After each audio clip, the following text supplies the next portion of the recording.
Hello friends, आज की ताज़ा खबरों में आप सभी का स्वागत है। झारखंड की तमाम छोटी बड़ी खबर इस वीडियो में देखने को मिलेगी।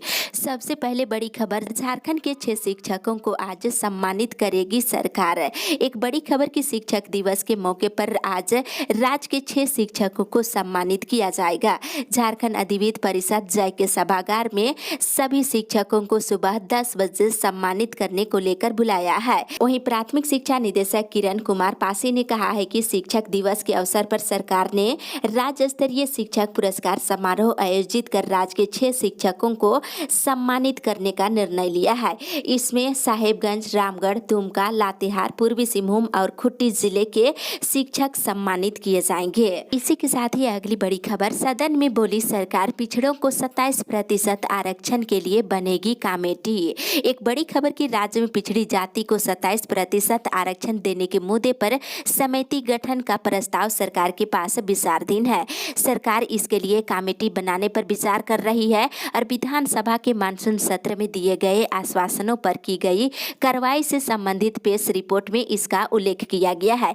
राज्य के ग्रामीण विकास मंत्री आलमगीर आलम ने विधानसभा के मानसून सत्र के पहले दिन ATR रिपोर्ट पेश की है। इसी के साथ ही अगली बड़ी खबर, मौसम विभाग से, झारखंड में आज भी होगी बारिश।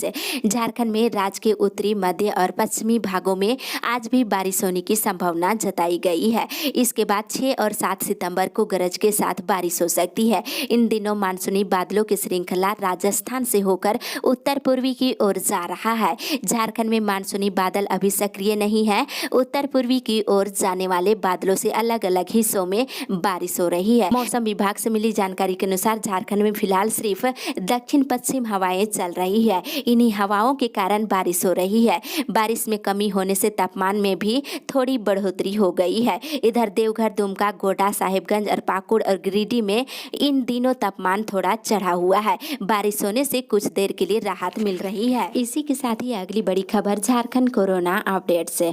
झारखंड पिछले 24 घंटे के दौरान कोरोना के 9 नए मरीज मिले हैं, जिसमें पूर्वी सिंहभूम से 1, हजारीबाग से 1, रांची से 6 और साहेबगंज से 1 नए मरीज मिले हैं। वहीं पिछले 24 घंटे के दौरान 16 मरीज स्वस्थ हुए हैं, जिसमें बोकारो से 1, देवघर से 3, पूर्वी सिंहभूम से 2, जामताड़ा से 2, रांची से 7 और साहेबगंज से 1 मरीज स्वस्थ हुए हैं। वहीं राज्य में एक्टिव केस की संख्या घट करके 133 हो गई है, जिसमें बोकारो में 3, चतरा में 4, देवघर में 4, धनबाद में 5, पूर्वी सिंहभूम में 9, गढ़वा में 1, गोड्डा में 1, जामताड़ा में 15, खूंटी में 1, लातेहार में 1, लोहरदगा में 1, रामगढ़ में 1, रांची में 85, साहेबगंज में 4, सरायकेला में 3, सिमडेगा में 1 और पश्चिमी सिंहभूम जिले में 2 एक्टिव केस है। इसी के साथ ही अगली बड़ी खबर, OBC को 52% आरक्षण देने की मांग।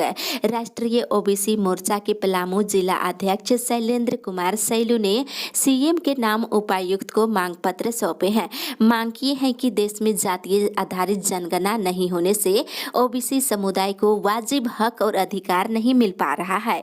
इसलिए झारखंड में जब तक OBC को 52% आरक्षण नहीं दिया जाता है, तब तक कोई भी नियुक्ति प्रक्रिया शुरू नहीं करने की मांग किए हैं। लगातार OBC को 52% आरक्षण देने की मांग की जा रही है। इसी के साथ ही अगली बड़ी खबर, कोरोना की तीसरी लहर को लेकर तैयारी तेज, जल्द होगी 160 स्वास्थ्य कर्मियों की बहाली। एक बड़ी खबर की, कोरोना के संभावित तीसरी लहर से राज्य को बचाए रखने के लिए सरकार की कोशिशों से स्वास्थ्य विभाग की दूसरी योजनाओं और अभियान के लिए मानव संसाधन की कमी न हो, इसका ख्याल रखा जा रहा है। इसी को लेकर DDC की अध्यक्षता में हुई बैठक में रांची जिले के लिए NHM के तहत 160 कर्मियों को नियुक्त करने का फैसला लिया गया है। इसी के साथ ही अगली बड़ी खबर, विधानसभा में नमाज कक्ष पर घमासान। एक बड़ी खबर की, झारखंड के विधानसभा भवन में नमाज अदा करने के लिए अलग कमरा आवंटित किए जाने से राज्य में राजनीतिक घमासान छिड़ गया है।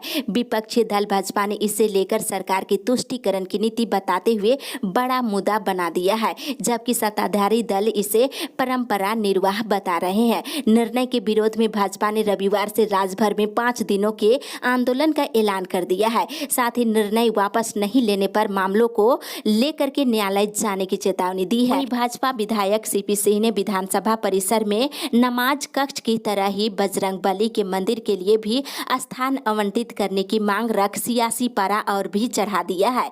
दिनों भर दोनों ओर से इस मुद्दे को लेकर तीखी बयानबाजी का दौर जारी रहा।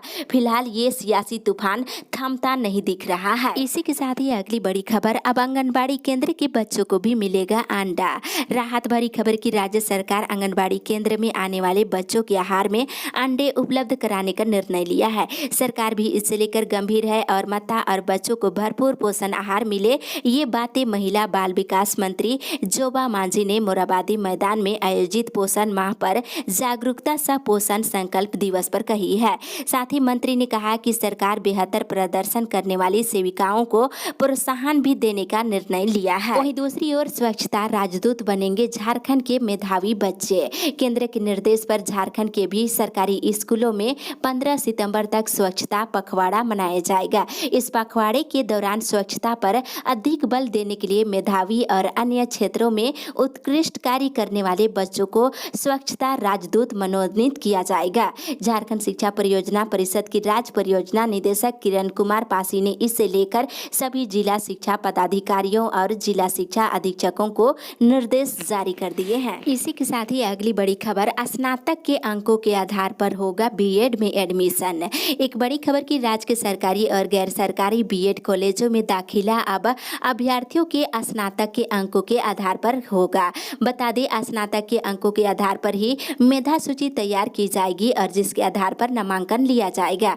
राज्य सरकार के निर्णय के तहत झारखंड संयुक्त प्रवेश प्रतियोगिता परीक्षा परिषद राज्य मेधा सूची तैयार करेगी और नामांकन के लिए काउंसलिंग का आयोजन किया जाएगा। झारखंड संयुक्त प्रवेश प्रतियोगिता परीक्षा परिषद ने वर्ष 2021 से 23 सत्र में नामांकन के लिए प्रक्रिया शुरू कर दी है। 27 सितंबर तक ऑनलाइन आवेदन परिषद की वेबसाइट के माध्यम से भरे जाएंगे। इसी के साथ ही अगली बड़ी खबर, धार्मिक स्थलों को खोलने की अनुमति दे सरकार। हिंदू जागरण मंच महानगर मीडिया प्रभारी नमन भारतीय ने कहा है कि झारखंड में धार्मिक स्थलों को छोड़कर सभी चीजें खुल गई है। ये बात समझ से परे है और जिस तरह सरकार ने बाजार, मॉल, पार्क, होटल, परिवहन, सैलून और सिनेमा घरों सहित सरकारी शराब की दुकानों को कुछ शर्तों के साथ खोलने की अनुमति दी है, उसी तरह धार्मिक स्थलों को भी कुछ शर्तों के साथ खोलने की अनुमति देने की मांग किए हैं। इसी के साथ ही अगली बड़ी खबर, काली सूची में डाले जाएंगे नगर निगम के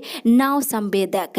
नगर आयुक्त मुकेश कुमार ने शनिवार को अभियंत्रण शाखा के अंतर्गत शहर में चल रहे विकास कार्यों की समीक्षा की है। बैठक में नगर आयुक्त ने शहर के अधिकतर वार्डों में सड़क नाली निर्माण के जो कार्य चल रहे हैं उनकी रफ्तार काफी धीमी देखी है। कई ठेकेदारों ने समय सीमा पूरी होने के बाद भी काम पूरा नहीं किए हैं, इसलिए संवेदक को कारण बताओ नोटिस जारी करते हुए उन्हें काली सूची में नाम डालने का आदेश दिया है। वहीं दूसरी ओर अब हाईकोर्ट के आदेशों की कॉपी होगी लिमिनेट। इधर झारखंड हाईकोर्ट के सभी आदेशों की प्रति को लिमिनेट किया जाएगा। झारखंड हाईकोर्ट के जस्टिस आनंद सेन की अदालत ने इस संबंध में आदेश पारित कर दिया है। दरअसल जस्टिस आनंद सेन की अदालत में वर्ष 2012 के एक मामले की सुनवाई हो रही थी। इस दौरान अदालत ने पाया है कि इस मामले की फाइल में अदालत के पूर्व आदेश की कॉपी पूरी तरह से फटी हुई है। इसके बाद अदालत ने इसको लेकर कार्रवाई शुरू कर दी है। इसी के साथ ही अगली बड़ी खबर, गोड्डा जिले के ग्रामीण इलाकों में नहीं थम रहा डायरिया। इधर गोड्डा जिले के विभिन्न गाँवों में डायरिया का कहर थमने का नाम नहीं ले रहा है। दूषित जल पीने से लोग डायरिया की चपेट में आ रहे हैं। इस क्रम में शनिवार को भी विभिन्न गाँवों के 4 डायरिया पीड़ितों को स्थानीय सामुदायिक स्वास्थ्य केंद्र में चिंताजनक हालात में भर्ती कराया गया है। इसी के साथ ही अगली बड़ी खबर, सेल में अर्जित अवकाश योजना लागू। राहत भरी खबर की सेल में अर्जित अवकाश योजना को पहले की भांति लागू कर दिया गया है। इससे संबंधित सर्कुलर सेल ने जारी कर दिया है। इस महीने 1 सितंबर को सेल बोर्ड की मीटिंग में योजना को स्वीकृति प्रदान कर दी गई थी। सेल में अधिकारी और कर्मचारियों को छुट्टी के बदले नकदीकरण देने का प्रावधान है। जहां सीडीए रूल वाले कर्मियों को 270 दिन और स्टैंडिंग ऑर्डर वाले कर्मियों को 170 दिन से ऊपर ईएल होने पर ही लिव इन कैशमेंट की सुविधा दी जा रही है, जहां वे अधिकतम 30 दिनों की छुट्टी के बदले नगद राशि प्राप्त कर सकते हैं। इसमें अब संशोधन हो गया है। इसी के साथ ही अगली बड़ी खबर, प्रोन्नति के लिए चंदन क्यारी विधायक को सौंपा मांग पत्र। झारखंड राज्य चतुर्थ वर्गीय सरकारी कर्मचारी संघ और जिला शाखा बोकारो जिले के सचिव प्रेम शंकर राम के नेतृत्व में एक प्रतिनिधि मंडल शनिवार को चंदन क्यारी विधायक विधायक उमर कुमार बावरी को प्रोन्नति को लेकर मांग पत्र सौंपे हैं। प्रतिनिधिमंडल ने कहा है कि झारखंड प्रदेश के चतुर्थ वर्गीय सरकारी कर्मियों को वर्षों से प्रोन्नति नहीं मिला है। वहीं दूसरी ओर वेज रिविजन नहीं किए जाने से मजदूरों में नाराजगी। इस्पात मजदूर मोर्चा और सिंटू के पदाधिकारियों की बैठक कल हुई और इस दौरान मजदूरों को लंबे दिनों से पेंडिंग वेज रिविजन पर चर्चा की गई है। और संबोधित करते हुए संयुक्त महामंत्री वीडी प्रसाद ने कहा है कि 56 महीने से मजदूर अपना वेतन समझौते के लिए इंतजार कर रहे हैं और सम्मानजनक वेतन समझौते के लिए 30 जून को हड़ताल कर मजदूर अपना आक्रोश भी जता चुके हैं, लेकिन अभी तक वेज रिविजन नहीं किए जा रहे हैं। इसी के साथ ही अगली बड़ी खबर, कोरोना काल में बंद तीनों ट्रेनों का शुरू होगा परिचालन। कोरोना संक्रमण काल में बंद पड़ी 3 ट्रेनों का परिचालन 7 सितंबर से होगा। इसे लेकर रांची रेल डिवीजन ने समय सारणी जारी की है। इसमें रांची बोकारो पैसेंजर, रांची हावड़ा भाया आद्रा और आद्रा बड़का कन्ना ट्रेन शामिल है। वहीं दूसरी ओर गोड्डा से रांची के लिए सीधी ट्रेन जल्द है। एक बड़ी राहत की खबर कि गोड्डा से रांची के लिए ट्रेन परिचालन का रास्ता साफ हो गया है। इसके लिए लोगों को कुछ और दिन इंतजार करना होगा। अगर सब कुछ ठीक ठाक रहा तो इसी महीने के अंत तक लोगों को गोड्डा से भाया दुमका रांची के लिए डायरेक्ट ट्रेन का तोहफा मिल जाएगा। दरअसल इसकी मांग की जा रही थी, जो ट्रेन भागलपुर से भाया किऊल होकर रांची जाती है उसका विस्तार गोड्डा तक किया जाए। अब रेलवे ने विस्तार को हरी झंडी देते हुए कहा है कि ये ट्रेन यानी कि ट्रेन अब किऊल होकर नहीं गोड्डा होकर भाया दुमका रांची जाएगी। हालांकि ये ट्रेन कोविड के कारण बंद है। दूसरी ओर झारखंड में दिनों दिन बढ़ रहा प्रदूषण, रोकने की उपाय है कम। झारखंड सरकार के वित्त मंत्री रामेश्वर उरांव ने कहा है कि राज्य में प्रदूषण नियंत्रण बोर्ड प्रदूषण को रोकने में सक्षम नहीं है। बोर्ड एनओसी देने और उसे रोकने मात्र का काम करने में जुटा हुआ है, जबकि बोर्ड का मुख्य काम प्रदूषण रोकना होना चाहिए। गैर सरकारी संस्थाओं सीड और असर की ओर से पत्रकार प्रशिक्षण कार्यक्रम को संबोधित करते हुए उरांव ने कहा है कि उद्योग और विकास से संबंधित अन्य कार्यों और कार्यक्रमों को रोका जा सकता है, लेकिन इंसानी जरूरतों और उत्पादन के बीच की रेखा को तय करना होगा। इसी के साथ ही अगली बड़ी खबर, डीवीसी में स्थानीय लोगों को मिले रोजगार में प्राथमिकता। झामुमो यूनियन कार्यालय बोकारो थर्मल में शनिवार को झारखंड मुक्ति मोर्चा बेरमो प्रखंड की बैठक हुई।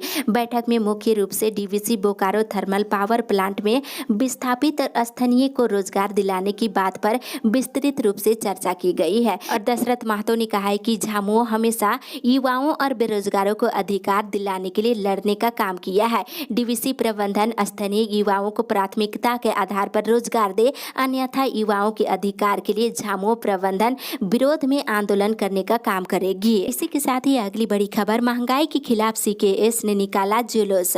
भारतीय मजदूर संघ संबंध सीसीएल कोयलरी कर्मचारी संघ ने शनिवार को महंगाई के खिलाफ जुलूस निकालकर जमकर विरोध प्रदर्शन किया है।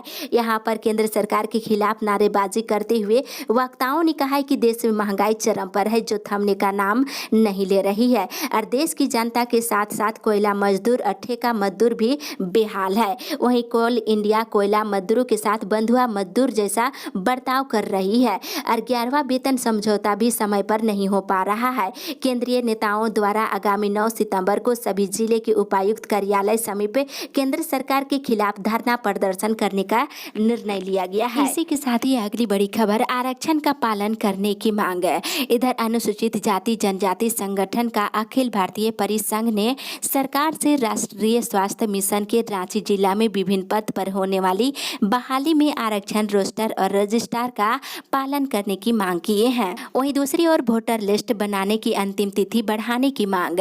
मुस्लिम इदारों ने अंजुमन इस्लामिया की मतदाता सूची में नाम अंकित करने की तिथि बढ़ाने की मांग की है। इसे लेकर समाज सेवी रामजान कुरैशी शनिवार को मुख्य चुनाव संयोजक डॉक्टर इकबाल से मुलाकात किए हैं। अंतिम तिथि को 15 दिन और आगे बढ़ाने की मांग की है। इसी के साथ ही अगली बड़ी खबर, फिल्म मेकिंग कोर्स में नामांकन जारी। इधर मरवाड़ी कॉलेज में 1 वर्षीय डिप्लोमा कोर्स डिजिटल फोटोग्राफी और फिल्म मेकिंग में नामांकन की प्रक्रिया चल रही है। नामांकन कॉलेज की आधिकारिक वेबसाइट के माध्यम से ले सकते हैं। वहीं दूसरी ओर 125 नए ब्लड बैंक खोलने की तैयारी। झारखंड में किसी जरूरतमंद व्यक्ति को खून के लिए इधर उधर न भटकना पड़े, इसके लिए स्वास्थ्य विभाग की ओर से 125 नए ब्लड बैंक खोले जाएंगे। स्वास्थ्य विभाग के अपर मुख्य सचिव अरुण कुमार सिंह की पहल पर ब्लड बैंकों की स्थापना के लिए प्रक्रिया शुरू कर दी गई है। Jharkhand state and control society की ओर से इसके लिए आवेदन आमंत्रित किया गया है। इसी के साथ ही अगली बड़ी खबर, हाई स्कूल और प्लस टू के विद्यार्थियों को स्कूल में देनी होगी परीक्षा। एक बड़ी खबर की हाई स्कूल और प्लस टू स्कूल के 9वीं से लेकर 12वीं के छात्र छात्राओं का स्कूल में ही मंथली असाइनमेंट किया जाएगा। सभी छात्र छात्राओं को स्कूल में आकर ही हर महीने परीक्षा देनी होगी। वहीं तीसरी से लेकर 8वीं तक के छात्र छात्राएं घर से प्रश्न पत्र का उत्तर लेकर स्कूल में जमा करेंगे। इसके लिए झारखंड शैक्षिक अनुसंधान और प्रशिक्षण परिषद ने शेड्यूल जारी कर दिया है। 9वीं से 12वीं के छात्र छात्राएं 7 सितंबर से 10 सितंबर के बीच स्कूल स्तर पर आयोजित मंथली असाइनमेंट में शामिल होंगे और हर दिन एक एक क्लास का असाइनमेंट होगा। वहीं तीसरी से लेकर 8वीं के छात्र छात्राएं 7 से लेकर 15 सितंबर तक घर से उत्तर लिख कर लाकर स्कूल में जमा करेंगे। इसके लिए जिलों को प्रश्न पत्र उपलब्ध करा दिए गए हैं। दूसरी ओर आकांक्षा स्कूलों की प्रवेश परीक्षा आज।